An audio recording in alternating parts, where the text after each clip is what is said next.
Hello friends, this is Poonam and welcome to Suvera study points. तो friends, यहाँ पर हम SCERT समरी सीरीज़ के अंतर्गत आज हम डिस्कस करेंगे क्लास 8th की हिस्ट्री की समरी को।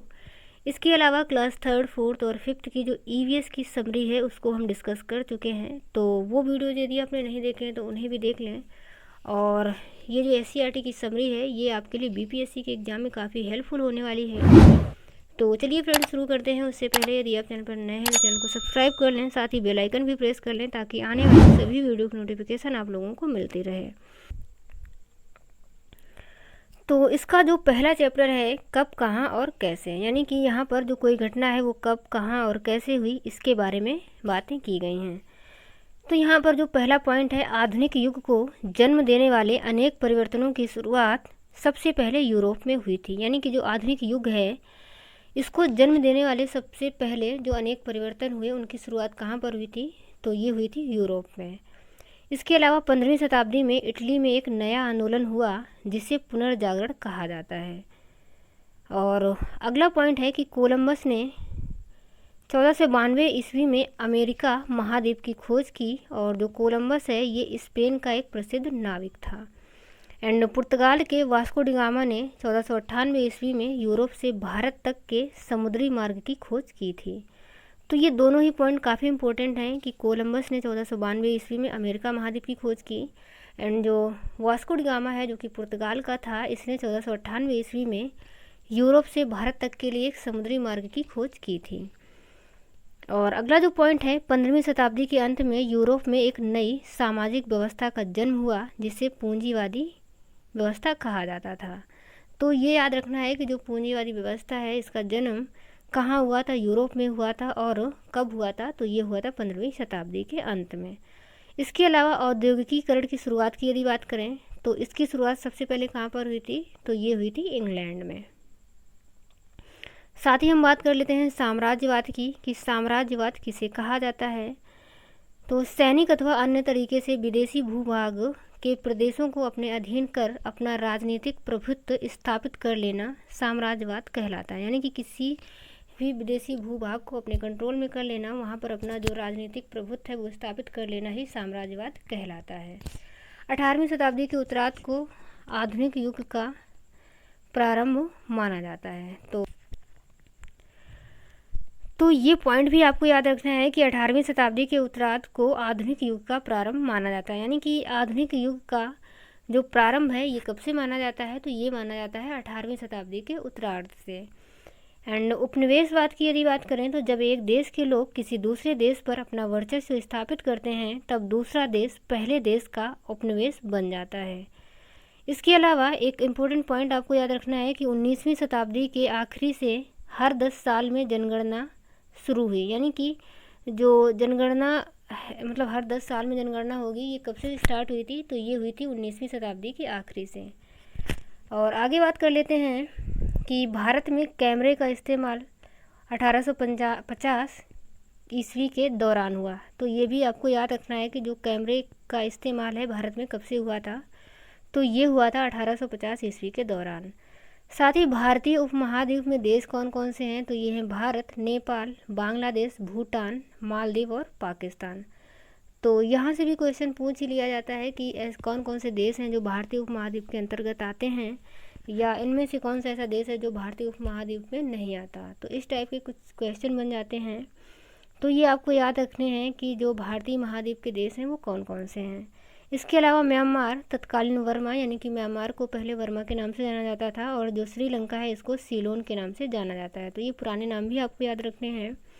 तो म्यांमार और जो श्रीलंका है ये भी 1937 ईस्वी तक अंग्रेज़ों के एशियाई साम्राज्य के अंग थे।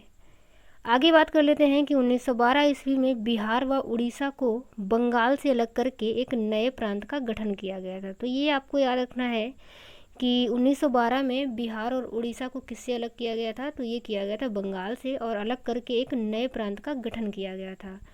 उसके बाद 1936 ईस्वी में उड़ीसा को बिहार से फिर से एक बार अलग किया गया। यानी कि अभी ये बंगाल से अलग हुए थे, अब जो उड़ीसा है ये बिहार से अलग हो रहा है, और उड़ीसा को बिहार से अलग कर एक प्रांत का दर्जा दिया गया।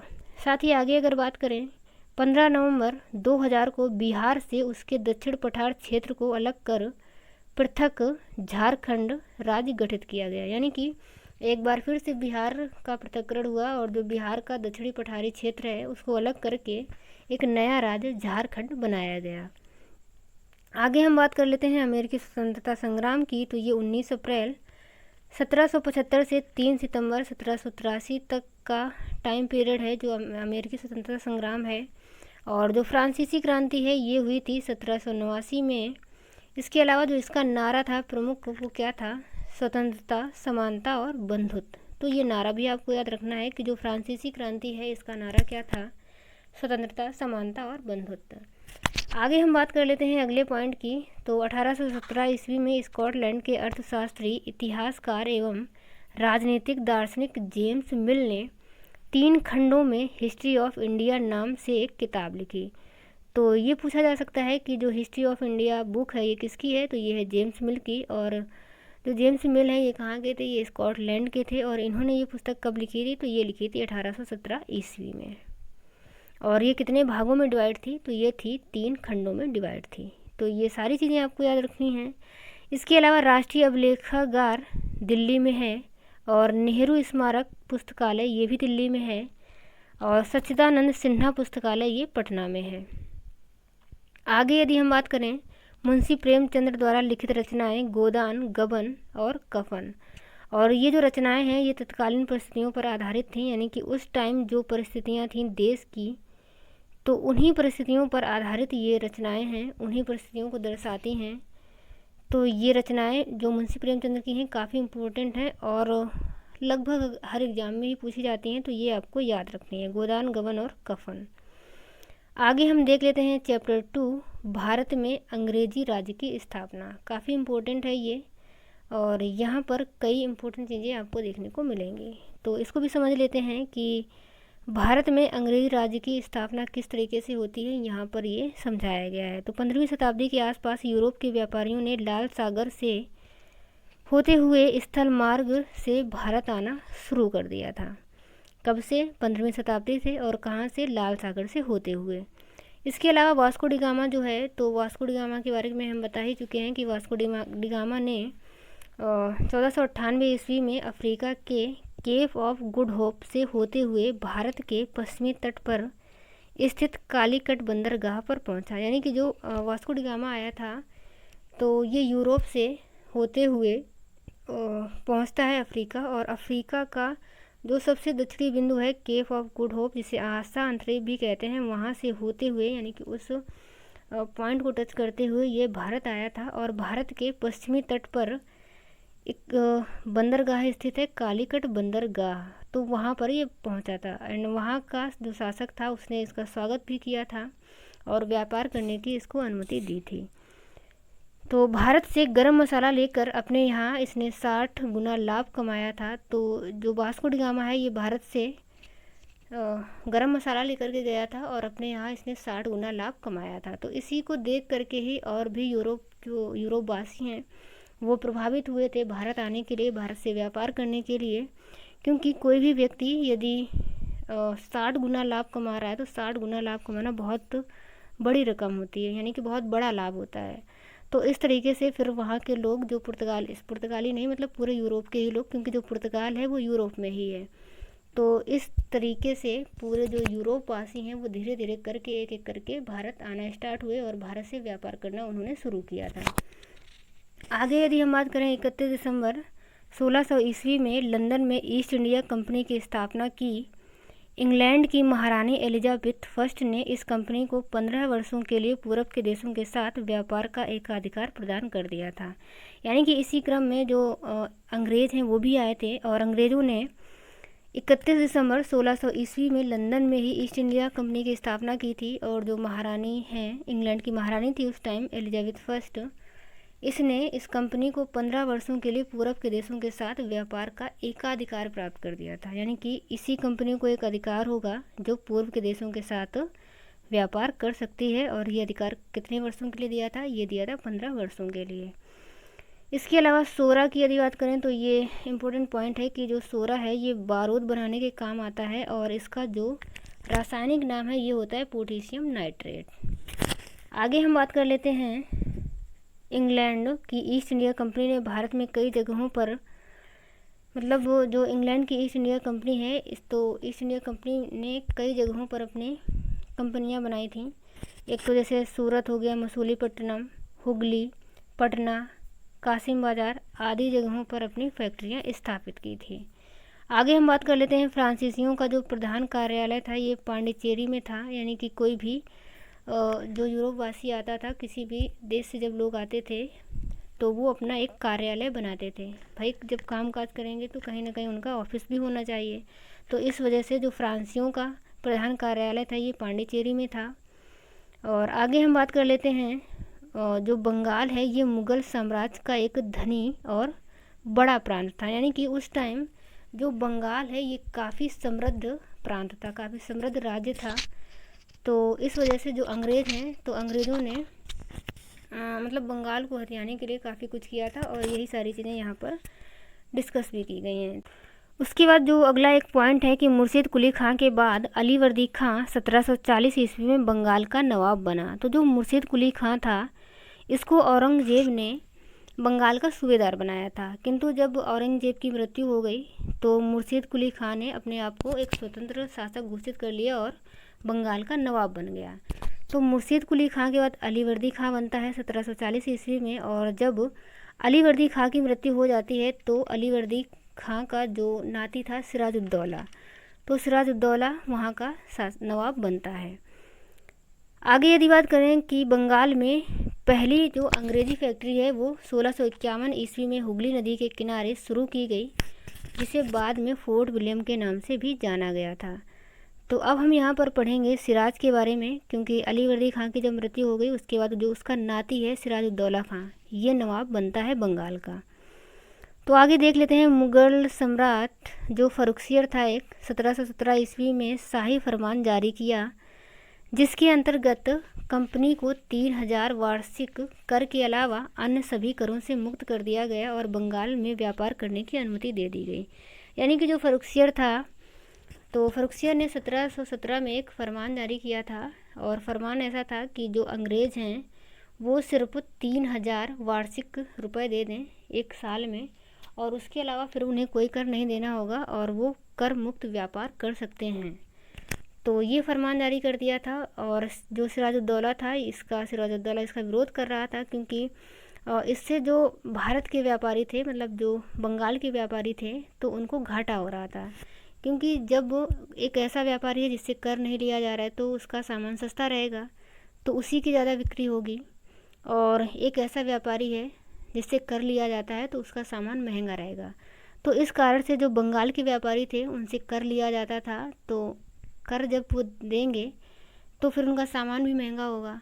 तो इन्हीं सभी चीज़ों का विरोध कर रहा था सिराजुद्दौला, क्योंकि ऐसे जो अंग्रेज़ लोग हैं वो ज़्यादा फ़ायदा उठा रहे थे। तो इन्हीं सभी चीज़ों का जो सिराजुद्दौला है ये विरोध कर रहा था, और इस वजह से उसने 20 जून 1756 को कलकत्ता में आक्रमण कर उसे अपने कब्जे में ले लिया था। और इसके बाद फिर एक संधि भी होती है, समझौता भी हो जाता है, किंतु जो अंग्रेज़ हैं वो काफ़ी चालाक थे। समझौता और संधि होने के बावजूद भी क्लाइव ने बंगाल के सिराजुद्दौला के खिलाफ एक षड्यंत्र रचा। यानी कि उसको ये बात खटक रही थी कि सिराज ने हमें, मतलब हमसे विरोध किया, हमसे लड़ाई ली है, और जहाँ पर कलकत्ता में फोर्ट विलियम बना था, अंग्रेज़ों की जो फैक्ट्री थी उस पर कब्जा कर लिया था।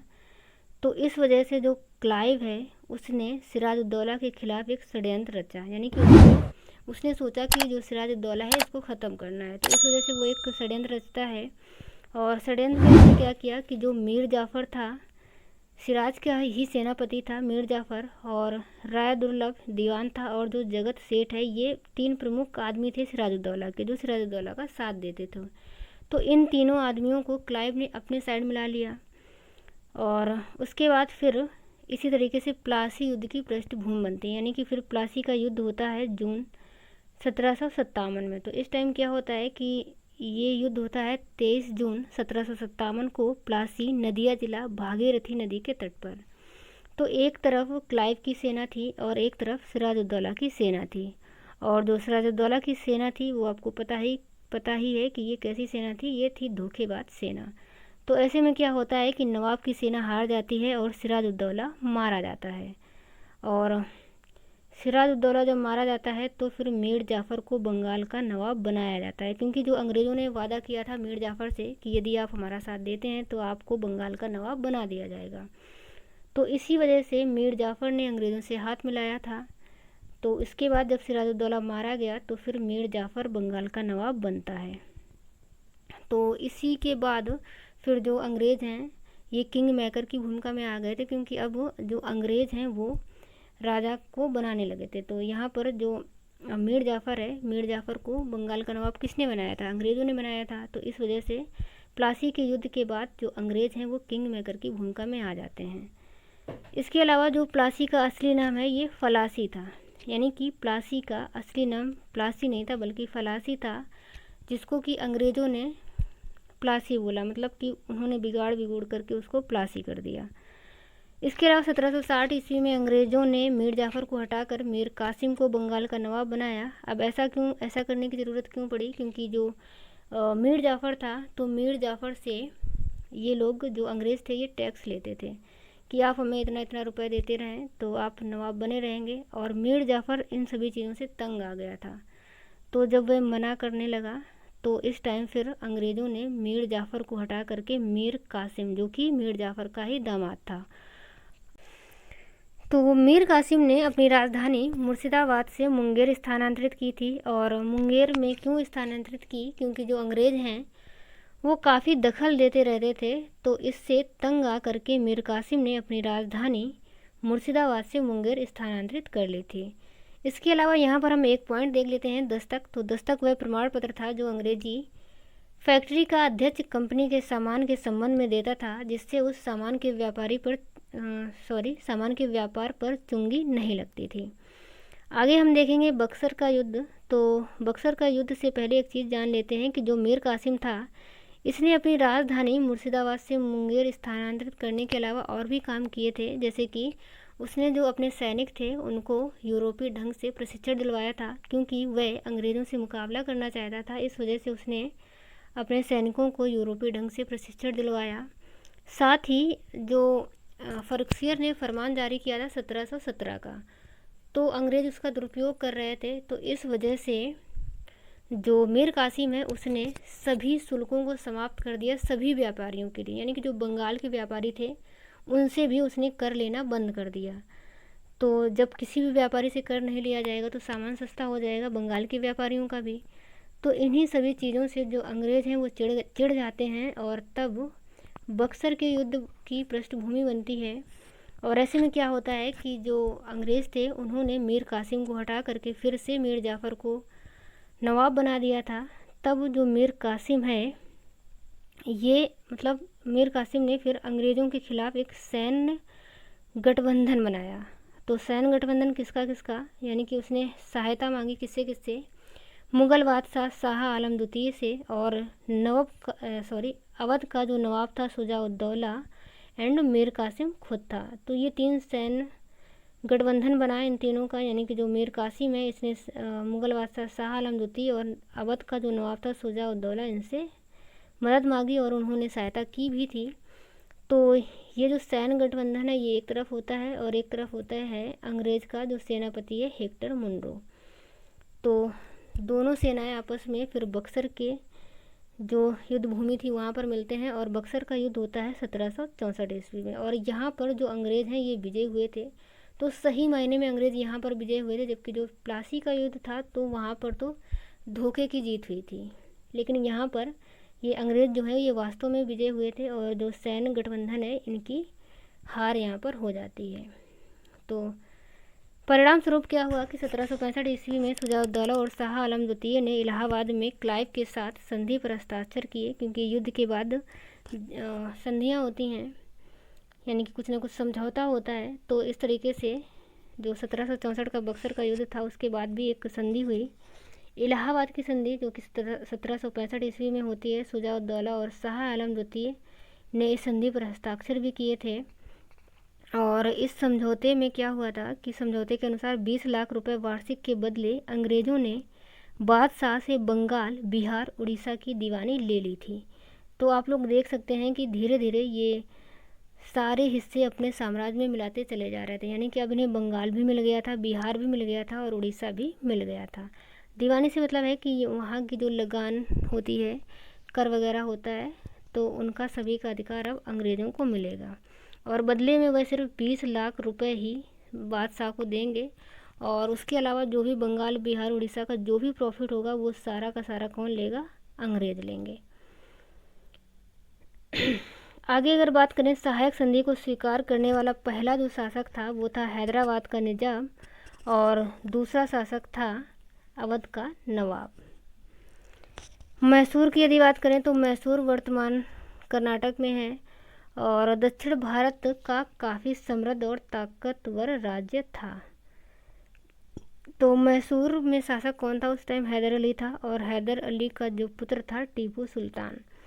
तो यहाँ पर ज़्यादा चीज़ें मेंशन नहीं है, बस यही है कि हैदर अली जो है वो मैसूर का शासक था और ये 1761 से 82 तक रहा, 1782 तक। और जो टीपू सुल्तान है ये 1782 से 1799 तक रहता है।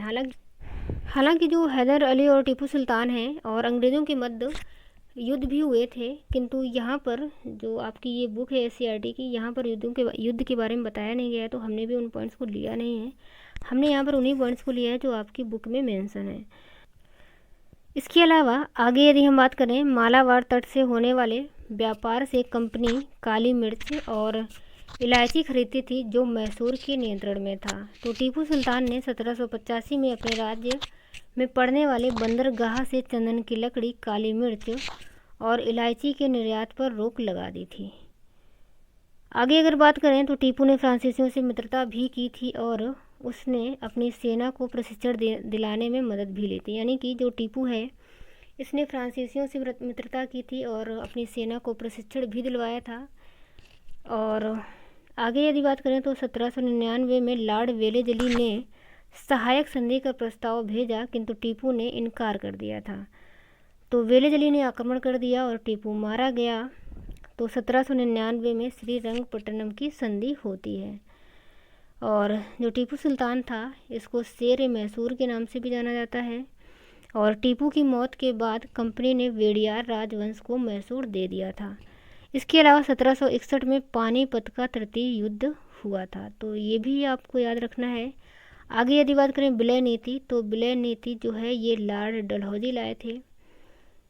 तो इस नीति के तहत 1848 से 1856 तक सतारा, संबलपुर, उदयपुर, नागपुर और झांसी को अपने साम्राज्य में मिला लिया गया था।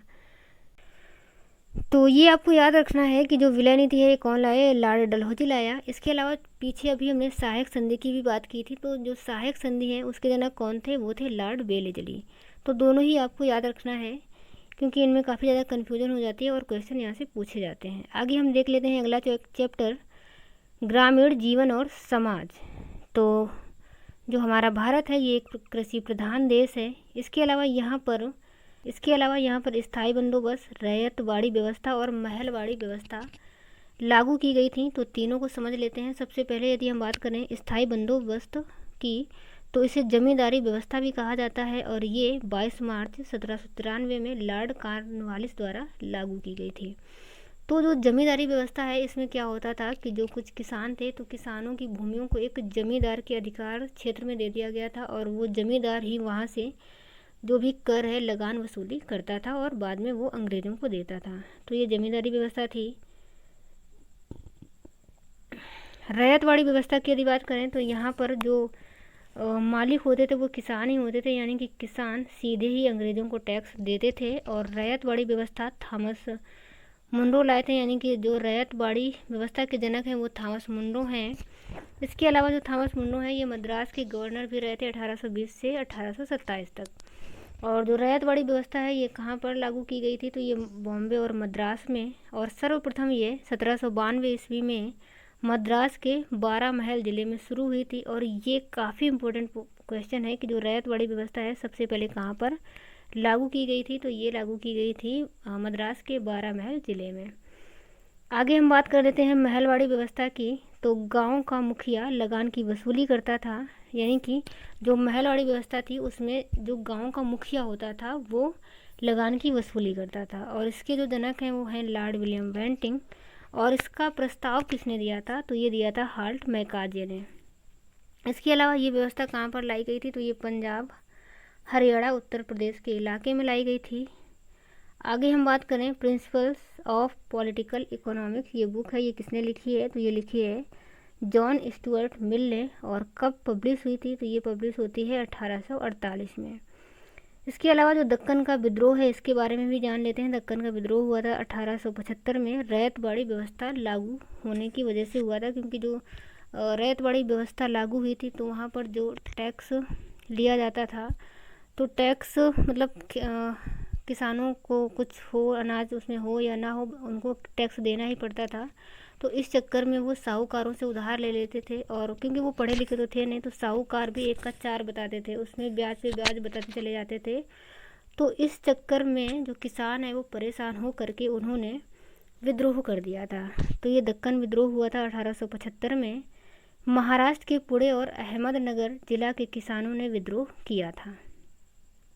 आगे हम देख लेते हैं अगला, और नील दर्पण। तो नील दर्पण 1860 में ये एक नाटक है, और ये 1860 में प्रकाशित हुआ था। और जब ये प्रकाशित हुआ था उस टाइम उसमें लेखक के बारे में नहीं बताया गया था कि किस लेखक के द्वारा ये लिखा गया है, क्योंकि जो अंग्रेज़ थे तो उन्हें यदि पता चल जाता कि किसने लिखा है तो फिर उसकी आफत आई। तो इस वजह से लेखक यानी कि बिना लेखक के ही ये प्रकाशित हुआ था।